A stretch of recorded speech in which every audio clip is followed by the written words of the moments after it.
हाँ, तो सभी सज्जनों को मेरी प्यार भरी राधे राधे। जय श्री कृष्णा, जय हरिवंश।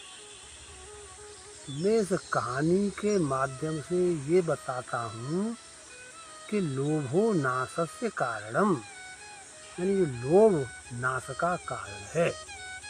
ये एक सच्ची घटना है। अस्ति च कस्मिंश्च दधिष्ठाने हरिदत्तो नाम ब्राह्मण।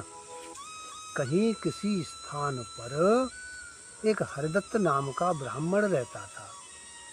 तस्य च कृषि कुर्वतः, वह खेती करता था। सदैव निष्फल, और वह खेती सदैव निष्फल रह जाती, विफल रह जाती। कालो वर्तते, बहुत समय बीत गया। अथ एकस्मिन् दिवसे, इसलिए एक दिन सब्राह्मणः, वह ब्राह्मण उष्ण कालावसाने धर्मार्थ स्वक्षेत्र मध्ये वृक्षायां प्रसुप्तः। वह ब्राह्मण गर्मियों के दिनों में और अपने खेत के बीच में, स्वक्षेत्र मध्य, अपने खेत के बीच में वृक्षायाम प्रसुप्त है, यानी पेड़ के नीचे सो गया। नाति दूरे, थोड़ी दूर पर, बल्मीकोपरि प्रसारितं बृहत् फणायुक्तं विभीषणं भुजंगम दृष्ट्वा चिंतया च मास। उसने अपने खेत के बीच में बामी के ऊपर और एक बहुत भुजंग बड़े फन वाले सर्प को उसने देखा। और उसने देखा और कहा कि भो क्षेत्रपाल, हे खेत के देवता, मया एतावंतो कालम न ज्ञाता कि तुम तत्र बससे। मुझको इतने समय से ये न पता था कि तुम यहाँ रहते हो। तेन इदम में पूजा न करता, इसलिए मैंने तेरी पूजा नहीं की है। इति अवधार्य, ऐसा सोच कर कुतोप क्षीरम, और कुछ दूध लेकर आया। कुतुब क्षीरम याचित्वा शराबे निक्षिप्य बल्मी कांत उपागम्यो वाच, और बामी के ऊपर दूध को रख के चला गया। दूसरे दिन फिर दूध रखने आया तो उसमें सपूरे में एक ही कंच गृणाती, एक सोने की उसको दीनार मिली। उस दीनार को लेकर के प्रतिदिन रोजाना अकेला आता और दूध रखकर वह सोने की दीनार एक प्राप्त करता।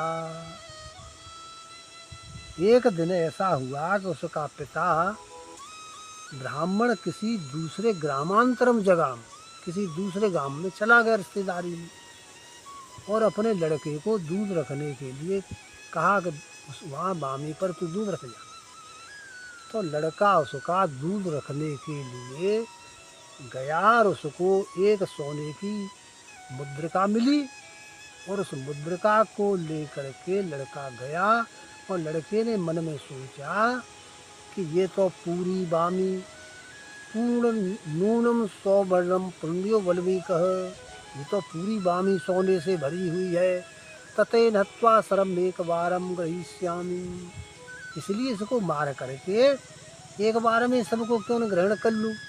इतने बधारे, ऐसा सोचकर कुतुब क्षीरम, कुछ दूध रख करके और लाठी लेकर के वो लड़का किसी पेड़ की आड़ में छिप गया। जब सर्प उस दूध को पीने के लिए आया, निकला, तो ब्राह्मण पुत्रेण सर्पो लगुटेन शिरस ताड़ितः, ब्राह्मण के पुत्र ने सर्प को लाठी से पीट डाला। पर किसी देव योग से, देववशात किसी देव योग से अमुक्त जीव था, वो अधमरा रह गया, जीवित हो गया। और उसने अपने विषदसने, तीव्र विषदसने, विषैले दंतों से उसको ऐसा काटा कि उसके पंचतत्रगताम, उस लड़के के पांचों तत्व चले गए। द्वितीय दिन, दूसरे दिन उसका पिता आया, और पिता ने सुत विनाश कारण श्रुत्वा, अपने पुत्र का विनाश का कारण सुन करके और बहुत ज़्यादा मन में गिलानी पैदा करी। और उसने कहा मन में कि देखो भाई, लोभो नाशस्य कारणम, ये लोभ हत का है, ये नाश को कारण है।